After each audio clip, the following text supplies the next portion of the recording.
Tu smo. Pozdrav svima, kako ste ljudi? Ja baš nisam najbolje i htio sam da krenem s tim čisto da kroz to objasnim način na koji ja funkcionišem. Obično, kad vidim nešto ili razmišljam o nečemu, jednostavno pitam jedno pitanje, vidim da li je to pravi pravac i krenem u njemu. Nakon toga optimizujem, pravim strategije i sve ostalo. Došao sam ovde posle neke burne nedelje, nekih lepih stvari, nekih ne baš lepih i pokušao sam sinoć da odmorim. Međutim, ona diskoteka preko puta mi nije dala. Onda u svemu tome sam kao, ok, zatvoren je prozor, neće mnogo da se čuje, ali onda nema vazduha. Kako nema vazduha, ako ga otvorim, ući će još i glasnija muzika. I onda sam u nekom lupu bio 3-4 sata u toku noći, kao nešto sam jedva spavao. I onda kad sam se probudio jutros, nešto moram da uradim nešto da dignem sebe. Kako smo u Banja Luci, šta će drugo da me digne nego Nada Topčagić i Jutro je. Tako da to se slušalo kao prva stvar jutros i to je ono što ja inače radim. Vidim kom se obraćam, kako idem, šta treba da uradim i krećem i radim ga. Nakon toga tek krećem u nešto drugo što je kreiranje strategije, optimizacija i tako neke stvari. Danas ćemo da pričamo na jednu zanimljivu temu B2B content i social media strategija ili kako smo mi stigli do te neke cifre za monthly recurring revenue. Sad smo malo i preko toga, ali pre svega moja agencija, to jest nije agencija, sad smo više konsultacije nego agencije. Krenuli smo u to vreme kao marketinška agencija, sad smo se prebacili u tome da radimo više konsultacije i da radimo na nekom strateškom nivou. Baš zato što kad sam krenuo u svoju priču, dolazio sam iz nekog agencijskog sveta, agencije, ono što rade, je implementiraju nečije druge strategije. Ja nisam hteo da to radim, hteo sam da imam kontrolu nad svim i zato sam hteo da uđem sa strategijom i tako smo promenili stvari i ono što sam ja hteo da radim je da menjam neke stvari koje se konstantno ponavljaju, dešavaju iznova i tu smo negde. Pokušavamo da menjamo, ali ajmo da prođemo pa ćemo da vidimo kako to radimo i šta radimo. Ako se vratimo negde u neku 2015. godinu, pre samo 7 godina, živjeli smo u vremenu u kome internet još uvek nije bio zreo i na tom nivou na kome je sad. Nije bilo review sajtova, recimo, za SaaS tech klijente i za neke druge stvari. Ja inače radim uglavnom sa B2B tech kompanijama.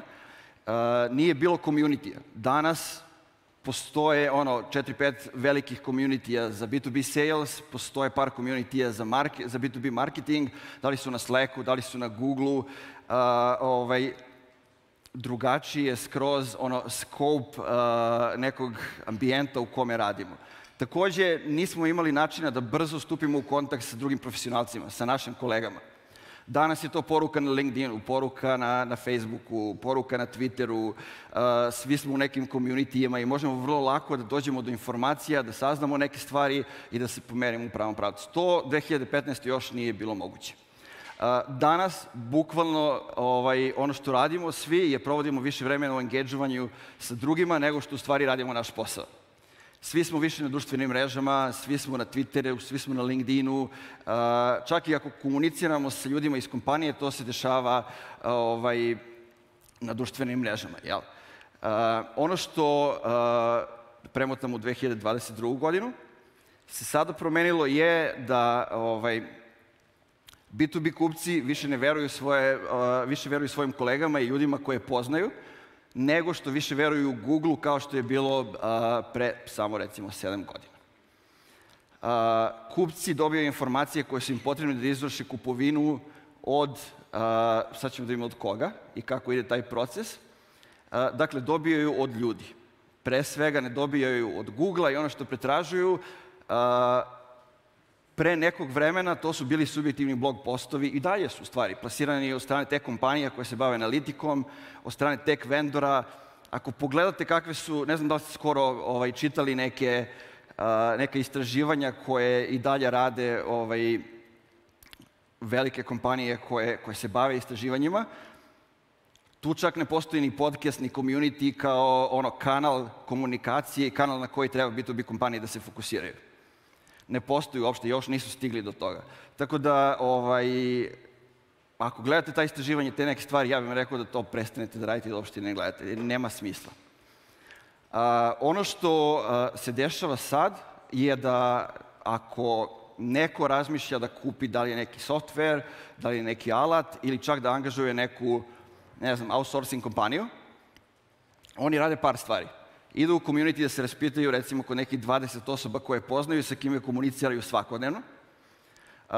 Postoju na društvenim mrežama da pitaju da li neko zna tu i tu kompaniju, da li neko zna tu i tu osobu, da li zna nekog tog i tog stručnjaka, da li ste radili sa njima, ili ono što se vrlo često dešava, i to se dešava i u SaaS-u, i u hiring industriji, i u tech developmentu, u skoro svim tim podnišama teka, uzmu telefon i kontaktiraju 3 kolege, da li su to CEO-ovi, da li su CMO-ovi, da li su CFO-ovi i pitaju ih. Izvini, Milane, da li znaš, ne znam, da li znaš Brzicu, da li si radio sa tim. Bio je na konverziji, delova kao da znaš šta priča, da li si radio s njim, da li imaš to iskustvo. I to je nešto što se dešava dok, sa druge strane, B2B kompanije su i dalje u nekom vremenu koje je 2015. I dalje pokušavaju da ljude nađu na Google. Pretrage koje su se dešavale na Google sada se dešavaju u okviru dark sociala. I sad, dark social deluje kao nešto onako malo veliko, mistično i tako. To ja volim da ga definišem kao autoput današnjice kad je u pitanju donošenja odluka. Dakle, te odluke se dešavaju negde gde mi ne možemo da utičemo na to šta se dešava. Dakle, mi smo van tog procesa i ono se dešava mimo nas. Tamo nema B2B kompanija, B2B kompanije to ne rade, samo iz jednog jedinog razloga, zato što ne mogu da mere to. Kod B2B kompanije je sve ajmo da merimo. Koliko nam treba lidova da bismo dobili toliko i toliko konverzija. Koliko nam treba konverzija da bismo dobili toliko i toliko klijenata. Sve stvari se mere. Ako ne možemo da merimo, onda nećemo to da radimo. Imao sam na podcastu Rory Sutherlanda koji kaže da su sve odluke zasnovane na podacima, odluke koje donosimo na osnovu toga što gledamo u prošlosti, a ne na osnovu toga što se dešava sada i na osnovu toga šta će da se desi u budućnosti. I ja se potpuno slažem sa tim. Ono što danas najbitnija stvar koja odlučuje da li će neko da kupi od nas ili neće je buyer experience. Dakle, kakvo je njihovo iskustvo u kupovinu našeg proizvoda, odnosno naših usluga. Zašto je to? Zato što svi imaju iste fičere, svi imaju iste proizvode. Ako pogledamo SaaS, isti su im i sajtovi.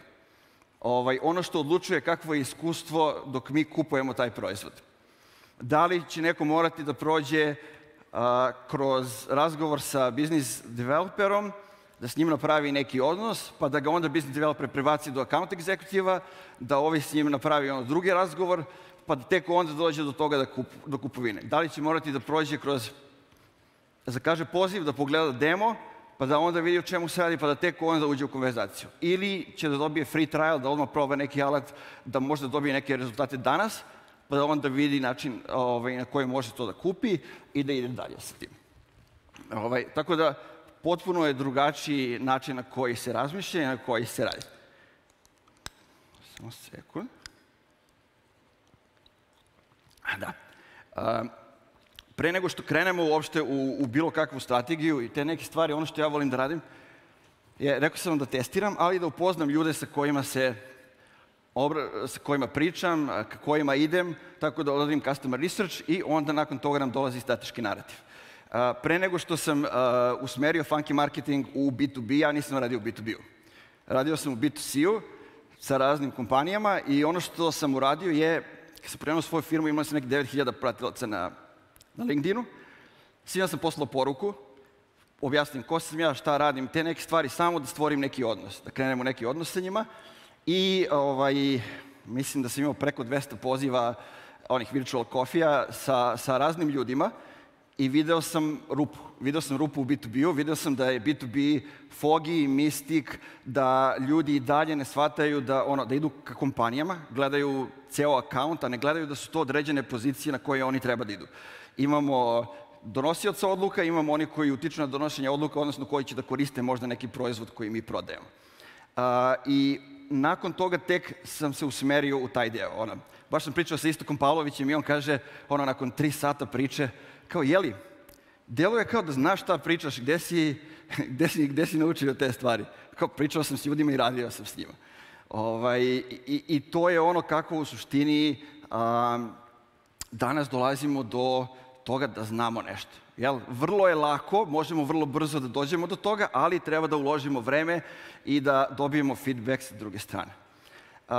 Ono što je bitno je da danas ono što vidim da ljudi idu ka istraživanju, i dalje idu persone, te neke stvari i tako to s kim pričamo, i uglavnom ide jobs to be done. Dakle, koje su to stvari koje treba ljudi da rade, pa na osnovu toga mi prilagođavamo način na koji ćemo da im prodajemo i način na koji ćemo da komuniciramo. Ja mislim i radim neke stvari koje su malo šire, a to je, ajde da vidimo, recimo imamo 3 ICP-a, Ideal Customer Profile, i šta je njima zajedničko?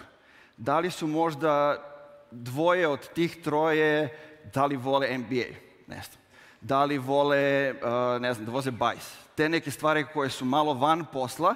Zašto? Zato što onda možemo da komuniciramo sa njima malo drugačije od ostalih. Imamo prostora za diferencijaciju, imamo prostora da im pristupimo na drugačiji način. No, taj drugačiji način definišemo kroz nešto što se zove strateški narativ. Strateški narativ, s druge strane, se zove i sales pitch. To je nešto što prave i start-upovi, što pravi druge, većina znate šta je sales pitch. Ono što ja volim da radim različito je da ne krećemo od problema, već da krećemo od nečeg što možemo da smatramo za veliku promenu koja se trenutno dešava u svetu. Dakle, ta promena mora da bude dovoljno velika da zainteresuje nekoga da razmišlja o tome i da je prepozna i da bude svestan te promene. S druge strane, mora da bude dovoljno urgentna da bi ljudi reagovali. Nije lako, ovo je izuzetno teško da se nađe, međutim, skoro svaka kompanija zna te neke stvari. I ljudi kažu, koju vi promenu donosite? Kaže, pa mi rešavamo klijentu, ne znam, problem, tipa on nema radnika, mi mu donosimo radnika. To nije promena. Dakle, promena je nešto veliko što se dešava, promena je bila sad korona, promena je šta ide sad, ratno stanje, te neke stvari. Možda najveća promena i najbolji primer svega toga je Salesforce. Salesforce je krenuo od jednostavne stvari koje je prebacio u servere, onda je promena od servera na cloud, pa su sad tu dodali Internet of Things, dodali su social media, dodali su neke ostale stvari. I oni nastavljaju da rade to. Ova promena i narativ je nešto što definišete sad i treba da vas služi bar narednih 20 godina. To nije nešto što ćete sledeće godine ili za 2 godine da menjate. Tako da krećemo od toga. Druga tačka je da pokažemo da će biti pobednika i gubitnika. Ili ti old way versus the new way. Dakle, ako neko sad ne krene u to, on gubi. Dakle, bitno je da naglasimo te stvari. Ovo je tačka u kojoj mi polarizujemo ljude. Dakle, način na koji mi polarizujemo ljude. Ako žele da ostanu u prošlosti i da kroz neko vreme i prestanu da postoje, onda to je na njima. Ako žele ovde, onda će da budu, nemam izraz za to, ali leapfrogs, kompanije koje prve ulaze u to i osvajaju tržišta, kreiraju kategorije i dolaze do toga da budu prve u nekoj stvari.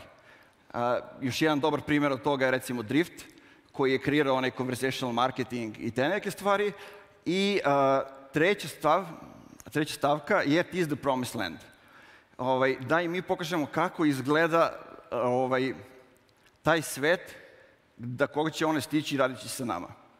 Dakle, ako prepoznaju promenu, ako reaguju na nju i pođu na to putovanje sa nama, kako će to da izgleda, finalni proizvod kako izgleda. 4. i 5. stavka su one koje su baš vezane za samu kompaniju.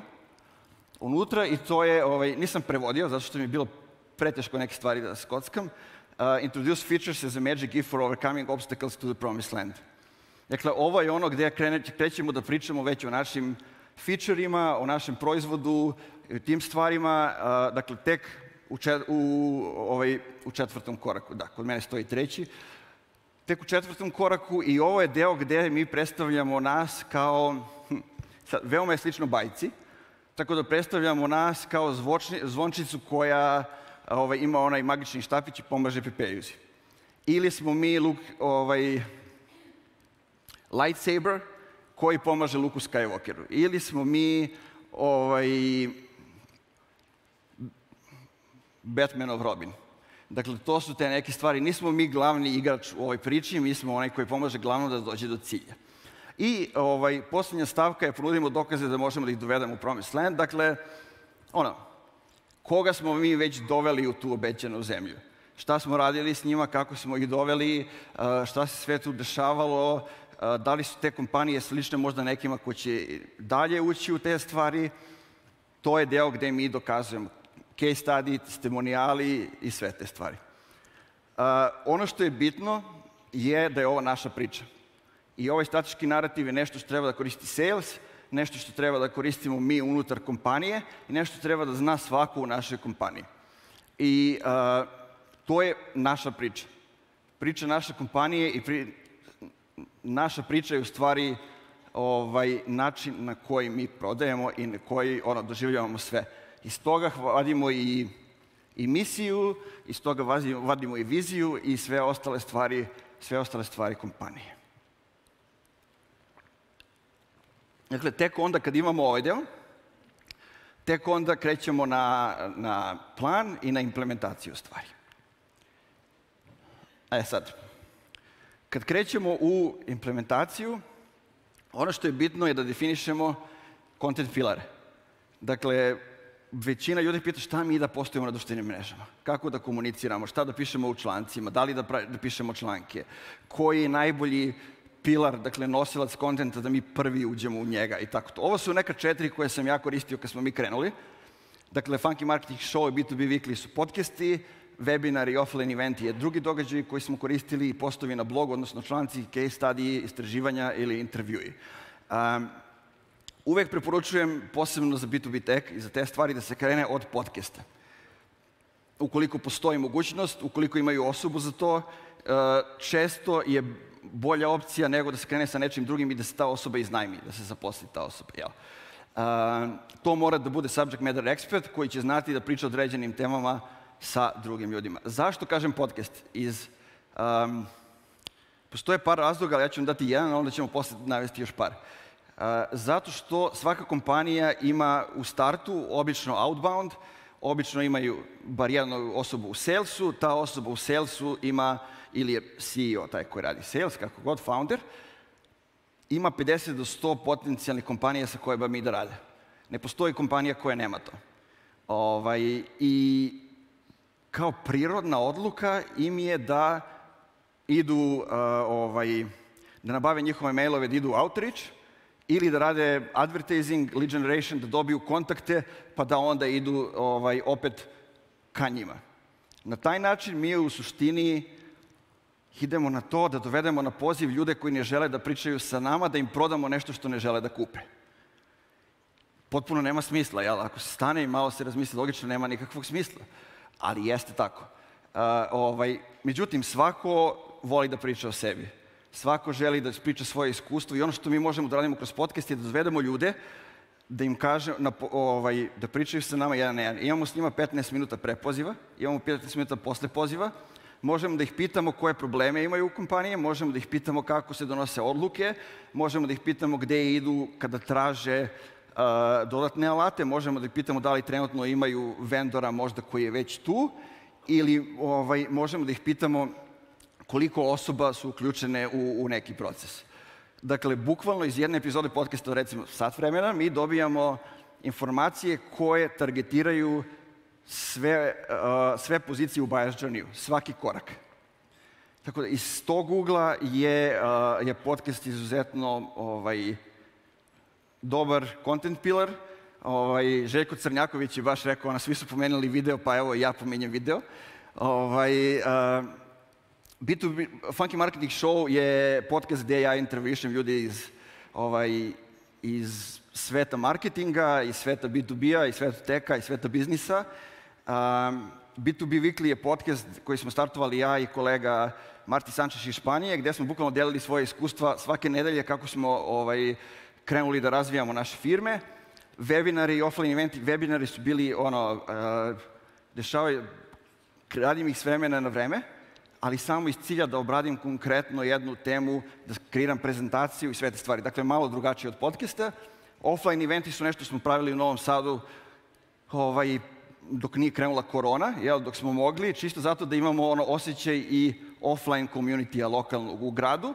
I postovi na blogu, odnosno članci, taj deo ja posmatram veoma praktično. Dakle, prvi članak koji sam napisao je How to create B2B content machine, što je manje više nešto slična tematika kao što sad pričam. Drugi članak koji sam napisao je nastavak toga, How to shorten sales cycles and increase revenue. Dakle, bukvalno sam dao sve što radim, kako ga radim, sam ispisao i krenuo onda da primenjujem. I nije mi cilj da dobijem nešto kroz SEO, kroz search engine i te stvari, zato što kad B2B kompanije dođu, odnosno kupci B2B te kompanijama dođu na Google, oni već znaju šta traže i već imaju buying intent. Ja hoću da dođem pre buying intenta, da kreiram buying intent i da ja budem taj na koga oni misle kad dođe vreme da oni kupe tu stvar. Dakle, da uopšte ne razmišljaju da idu na Google. Mogu da idu na Google da uporede neke stvari, ali ja hoću da pre nego što odu na Google dođu tamo. Ako oni već dođu na Google, onda ja možda ih gubim. Tako da u tom smislu gledam te stvari. Sad ćemo da prođemo kroz ovaj grafikon. Ne morate sve ni da čitate, postoji video, mogu da ga prosledim svima vama, gde sam prošao kroz to i zoomirao i tako te stvari. Ono što je bitno je da na sredini su nam ova 4 pilara o kojima smo pričali. Dakle, Funky Marketing Show, B2B Weekly, koje su podcast, ispod su nam webinari i offline eventi i dole nam je deo koji se odnosi na pisani sadržaj. Sa desne strane imamo repurposing. Dakle, to je način na koji mi delimo velike long form delove kontenta. Dakle, ceo članak ili ceo podcast od sat vremena ili ceo webinar. Da krenemo od podcasta. To su prva dva gore. Ono što radimo kad snimimo podcast, plasiramo ga na Anchor koji ga deli dalje na Apple, na Google i svuda po svim ostalim platformama. Dakle, audio verziju. Video verziju uploadujemo na YouTube. Ono što ja volim da radim je da spojim audio i video verziju u blog post, kratiki koji ima embedovane linkove do tih stvari i kao dobijamo nešto od SEO, što se tiče tih stvari.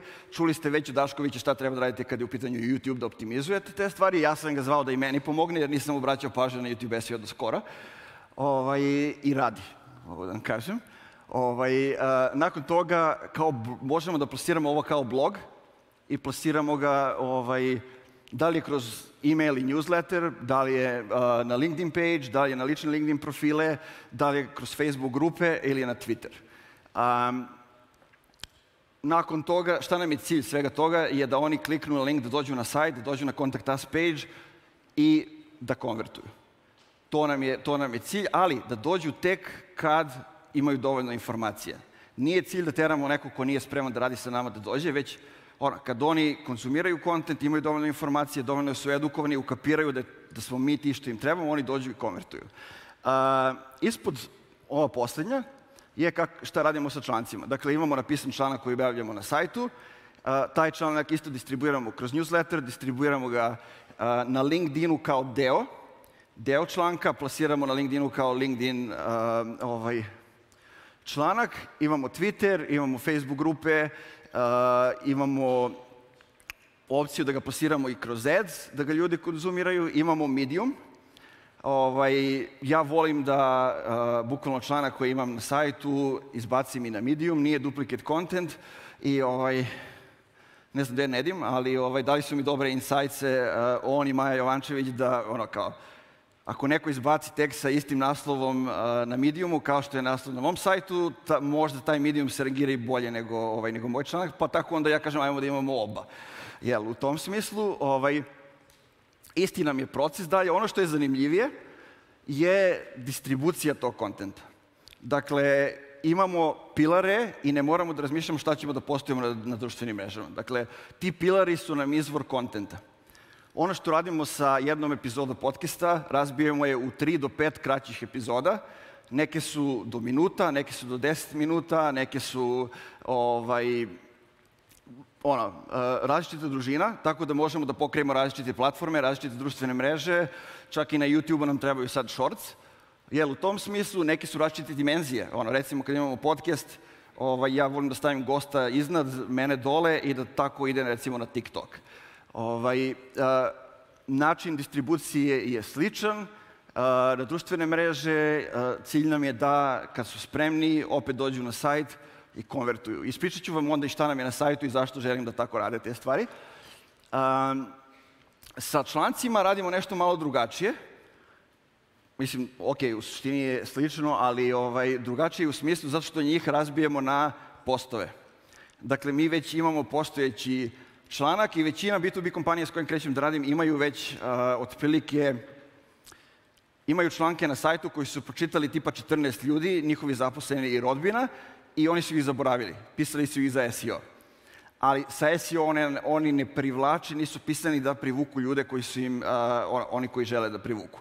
Tako da mi prilagodimo taj kontent društvenim mrežama u smislu da razbijemo članak na delove, dodamo intro, dakle hook, dodajemo hashtagove, da pravimo da bude malo više konverzacijski i to nam je kontent koji plasiramo pre svega preko ličnih profila, ali uz vizual i na kompanijske profile. Ono što hoću da vam kažem dodatno, to je da koristimo i advertising, ali na neki drugačiji način. Dakle, ne koristimo advertising da dobijemo lidove, već koristimo advertising da distribuiramo kontent. Ovako organski, ko želi postaću ček listu za distribuciju članaka, postoji neka ček lista gde se u roku od neke 2 nedelje na različit način distribuira kontent koji kreiramo kroz članke. Kroz advertising ono što želimo je da se pobrinemo da pravi ljudi konzumiraju naš sadržaj, odnosno da ga samo vide.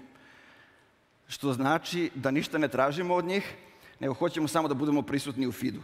Ljudi danas ne žele da kliknu na link da odu na sajt da pročitaju nešto. Ne žele da kliknu na link da dobiju e-book, žele da dobiju sve u feedu. Ono što radimo mi da bismo to postigli, to je da kroz advertising imamo neku metodu, 3 različite načina kako ga distribuiramo. 50% je sadržaj koji se odnosi na proizvod. Dakle, iz ugla kupaca, ne iz ugla mi imamo taj proizvod, imamo te feature, nego šta oni rade. 25% sadržaja je case study, testimonijali, te neke stvari. To ne mora da bude neki research koji mi sami radimo. Može da bude neki research poznatog brenda na koji smo se mi naslonili i otvorit će baš zato taj članak, zato što je to ime njihovo tu. Ali svrha je da ga pročitaju 3 minuta i da dođu do toga da smo mi rešenje. I 25% je ono što je verovatno i najbitnije, to su news-like articles. Dakle, članci koji su kratki ili neki postovi koji su isto kratki tog tipa, news-like se zovu zato što su kao vesti. Želimo da budemo u feedu svakog dana, da nas ljudi imaju uvek top of mind kada razmišljaju o tome čime se mi bavimo. I ono što je veoma bitno tu je da kreativa postaje ono što je broj 1. Ako smo stalno, svi viđate neke brendove koji su stalno u feedu, pa ne menjaju ni copy, ne menjaju ni vizual i onda ih jednostavno sklonite iz feeda ili ih blokirate, jel? Bar ja to radim. Da ne bismo dosadili ljudima, onda je kreativa veoma bitna i onda dolazimo do toga da kreiramo nekih 20 do 25 različitih vizuala u toku meseca samo da bismo na različit način predstavili istu stvar. Cilj je samo da ljudi konzumiraju sadržaj. Ništa drugo. Mi smo se kroz strateški narativ, kroz način na koji smo krenuli sve to postarali da kontent bude najviše moguće kvaliteta. Sad želimo da se pobrinemo da ljudi to konzumiraju. Kad konzumiraju to, ljudi dobit će informacije, doći će do nas i konvertovat će. Ono što vam nisam rekao je da, pričao sam da dođu na sajt, da dođu na kontakt stranu i konvertuju. Ono što nam je stajalo na kontakt strani je, mi radimo sa 3 tipa kompanija. Jedan tip, drugi tip, treći tip. Dakle, kad dođu na kontakt stranu, odmah možemo da eliminišemo neke od njih. Kad uđu na formu, imamo Calendly link. Kad uđu na Calendly link, kažu nam koliko imaju budžeta, kažu nam zašto žele da rade baš sa nama, kažu nam odakle su došli do nas. I upravo to je ono kako mi vidimo da radi Dark Funnel. Dakle, to zovemo website source revenue. I ja sam zagovornik toga da to treba da bude jedina metrika, glavna metrika, koju mi imamo kao marketing u B2B kompanijama ili marketing koji radi za B2B kompanije. Dakle, website source revenue. Baš pre par dana mi je stiglo, pričali smo, ne znam kada smo pričali ovih dana, pričamo i za CXL i za neke ljude. Kroz ovaj strateški narativ i te stvari mi smo došli do toga da klijenti dolaze do nas na 3 načina. Preko preporuke, prate mene ili nekog od članova tima ili slušaju podcast. Ono što mi tu radimo je da eksperimentišemo na našem primjeru, smatramo nas kao klijenta i tek onda ulazimo u to da radimo da to primenimo za druge klijente. Testiramo stvari pre nego što ih prodamo klijentima i uslugu koju prodajemo radimo pre svega za sebe. Preko preporuke su najčešći način kako ljudi dolaze do nas. Veoma često su to ljudi na LinkedInu koji mi ne znamo da konzumiraju sadržaj, ne znamo osobu. Tek kad nam kažu na Discovery pozivu ili upišu u formu, ja onda izgooglam da vidim koja je ta osoba koja nas je preporučila. Takođe, kroz strateški narativ smo došli do toga da smo mi, Funky Marketing i Refine Labs, odnosno Chris Walker, ako ste u B2B-u, verovatno znate ko je najbolji ikada podcast na B2B temu i budućnost marketinga, gde ide B2B se zove The State of Demand Gen. I ljudi nas smatraju recimo za konkurente sa Refine Labsom. Šta je istina je da svi klijenti koji imaju manje od $25,000 budžeta za advertising, Refine Labs ih ne prihvata, nego šalje nama. Dakle, ni oni sami, ni mi sami, ni neko drugi sam ne može da promeni stvari u industriji, moramo svi zajedno. I to je ono što se dešava iza. Takođe, pre 2 dana mi je stigao, recimo, Pip Laja, svi ga znamo kao neku osobu koju smo pratili svi dok je bila još konverzija i sve te stvari. Pip Laja mi je preporučio klijenta od $10,000. I sad dolaze stalno ti klijenti. Kad smo startovali, meni je na sajtu stajalo $5,000 da stoji start rada sa nama. Ljudi su pričali da je to ludilo i za tu sumu je stajalo da oni ne dobiju ništa, dobiju neki template. Zašto sam ja to radio? Ne zato da bih sad kao da smo mi nešto skupi ili šta, već naravno većina ide custom paketa, ali to nam stoji pricing na sajtu, zato da bi ljudi došli do nas sa određenim mindsetom. Što dolazimo iz Srbije, što nas ljudi ne znaju dovoljno i hoćemo da izgledamo da radimo za određenu sumu i da oni dođu s tim mindsetom da treba da plate nešto da vredi i onda nas gledaju kao stručnjake. Sjećate se šta smo pominjali na startu, da hoću da radim strategiju. To je upravo to.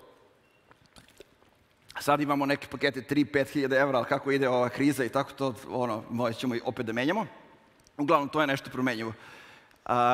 Ljudi prate mene ili nekog od članova tima na LinkedInu. Ja volim da svako ko radi sa mnom zna copywriting.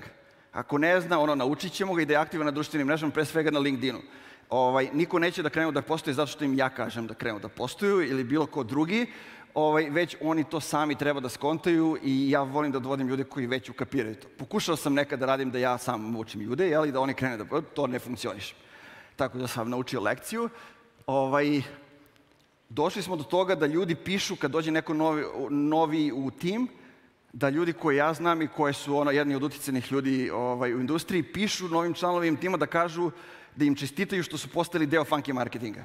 Dakle, dobijem screenshotove i prilično je fascinantno da se to dešava.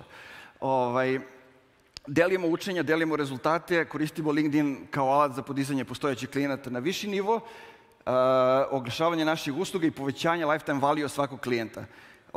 Ja pišem o svim ovim stvarima što sad pričamo i što radimo sa nekim drugim klijentima, pišem na LinkedInu, pričam o tome i vrlo često mi dođe neko od postojećih klijenata i kaže video sam da ste to i to radili sa nekim od drugih klijenata, da li to možda dobra stvar za nas? Kroz to mi u suštini podižemo i lifetime value klijenata i ostaju sa nama. Imamo od starta kad sam krenuo, 2 klijenta su i dalje tu sa mnom. Za 2,5 godine, to je super i super imajući u vidu koliko klijenta smo mi zatvorili za tih 18 meseci.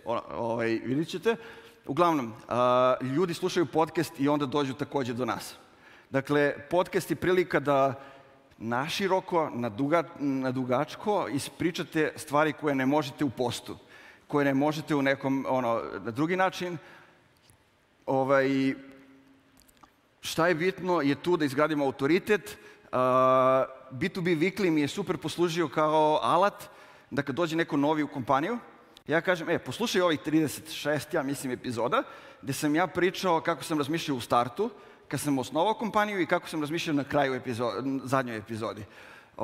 Tako da koristimo ga kao onboarding tool, da ljudi ukapiraju ko je moj mindset, kako sam došao do njega, kako se razvijalo i onda vrlo lako i oni uđu u sve te stvari.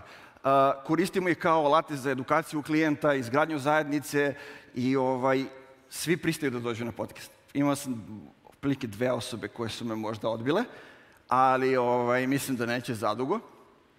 Da li postoji način da pratimo sve ovo? Što smo sad pričali, ne postoji. Ono što je bitno je da funkcioniše. Jedan način je website source revenue, ono o kojoj smo pričali. Ovaj sistem upravljanja sadržajem je doveo do zatvaranja 39 klijenata u nekih 18 meseci i do stiženja MRR-a od nekih $25,000 za 18 meseci.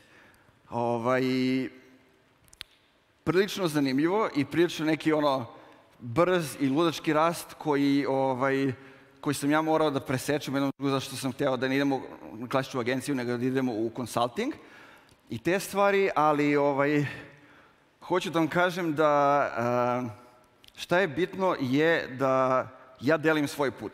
Mnoge stvari nisam znao pre nego što sam krenuo, tako što sam pitao ljude kako donosimo odluke. Sve te stvari sam ja koristio za sebe i sve te stvari sam koristio da dobijem feedback. Kad pitamo nekog iz ove naše marketing zajednice, malo ljudi vam da odgovor.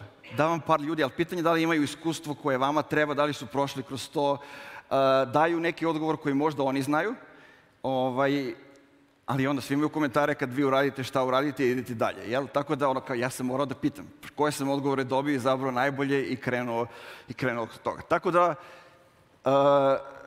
među tih 39 su bili neke kompanije koje su sad među najvećima, posebno na našim prostorima, recimo HTech, Vega IT, jedan od top 10 turskih startupova, User Guiding, par američkih klijenta, bilo je dosta različitih klijenta, različitih niša i ljudi koji rade sjajne stvari, tako da sa većinom njih radimo i dalje ili ćemo da radimo i ono što je zanimljivo je da smo došli do toga da nam podcast omogućava ulazak na američko tržište, jer svi traže neka iskustva, neke te stvari i onda šta smo morali da uradimo je da dovedemo te ljude na podcast. I mi kažemo šta mi radimo, da se upoznamo, nakon toga ajmo da radimo zajedno. Nakon toga ja dobijem poziv za njihov podcast i dobijem aj pošalje nam neku ponudu. I to kreće svojim tokom. Uvek je tu kod Amerikanaca proveravanje, testimonijali da pozovu par klijenata i te neke stvari, ali to ne zovu da vas provere, jer oni vas smatraju za autoritet, to rade da bi dobili informacije kako oni da se prilagode radu sa vama kao stručnjaku.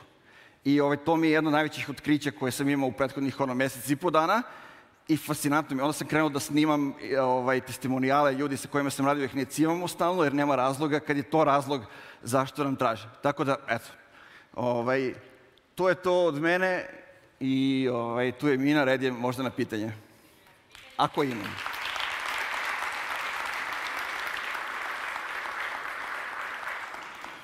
Morate se složiti da je prezentacija bila kreativnija od samog naslova. Šalim se, nekad sam videla naslov, sam bila bože, zvuči tako suvoparno. Znajući tebe, nisam očekivala da će da bude suvoparno. Pitanja ima raznih, evo, među prvima sa najviše glasova. Na koji način vidiš distribuciju sadržaja na TikToku u B2B-u? Vidim u istraživanju.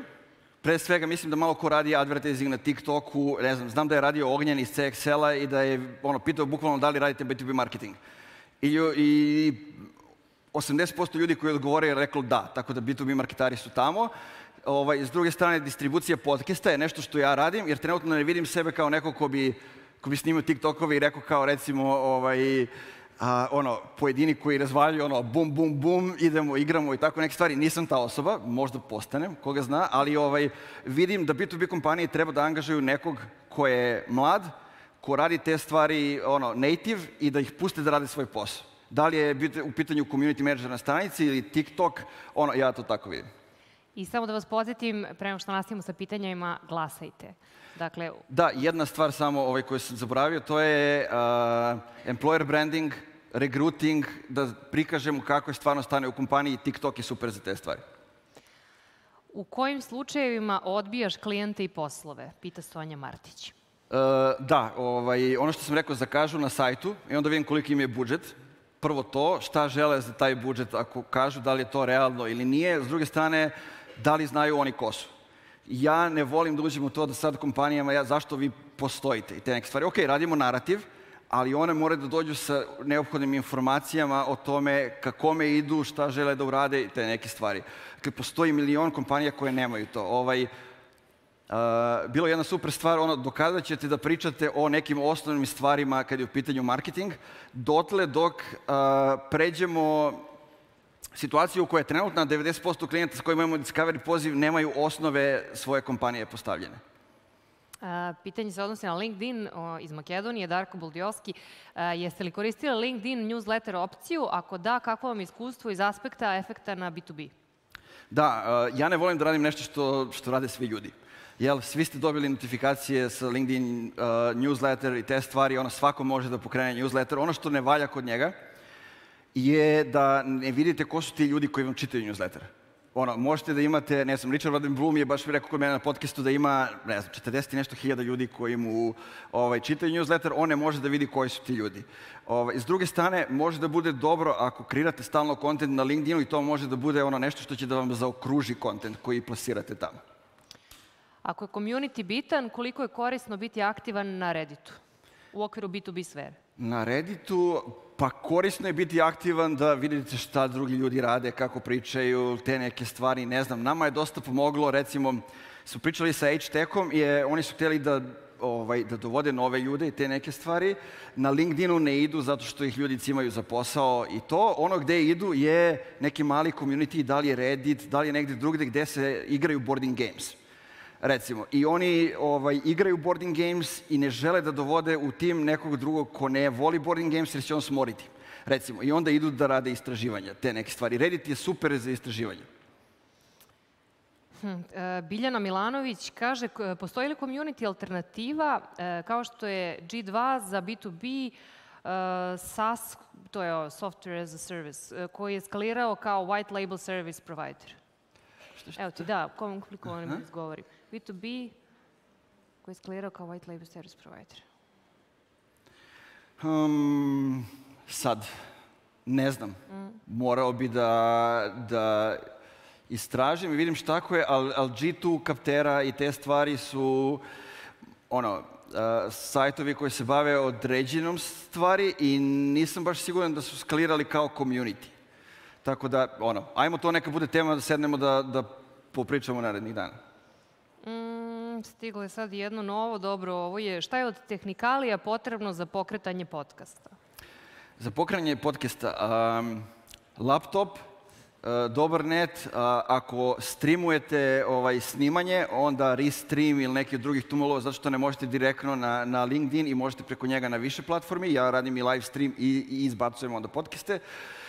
Spisak jedno 50 do 100 ljudi koje biste pozvali i video editor. To je to. Imamo li vremena za još jedno pitanje? Ne znam ni koga pitam. Ajmo još jedno pitanje, svakako. Ok. Nedi mi kaže da skratim, ali evo sad ćemo da vidimo agilni menadžment u B2B sferi i alati u komunikaciji. Koje su komunikacione promene? Imali B2B sa ghostwritingom, što mnogo traže ili treba autentičnost i pisanje? To je zanimljivo pitanje.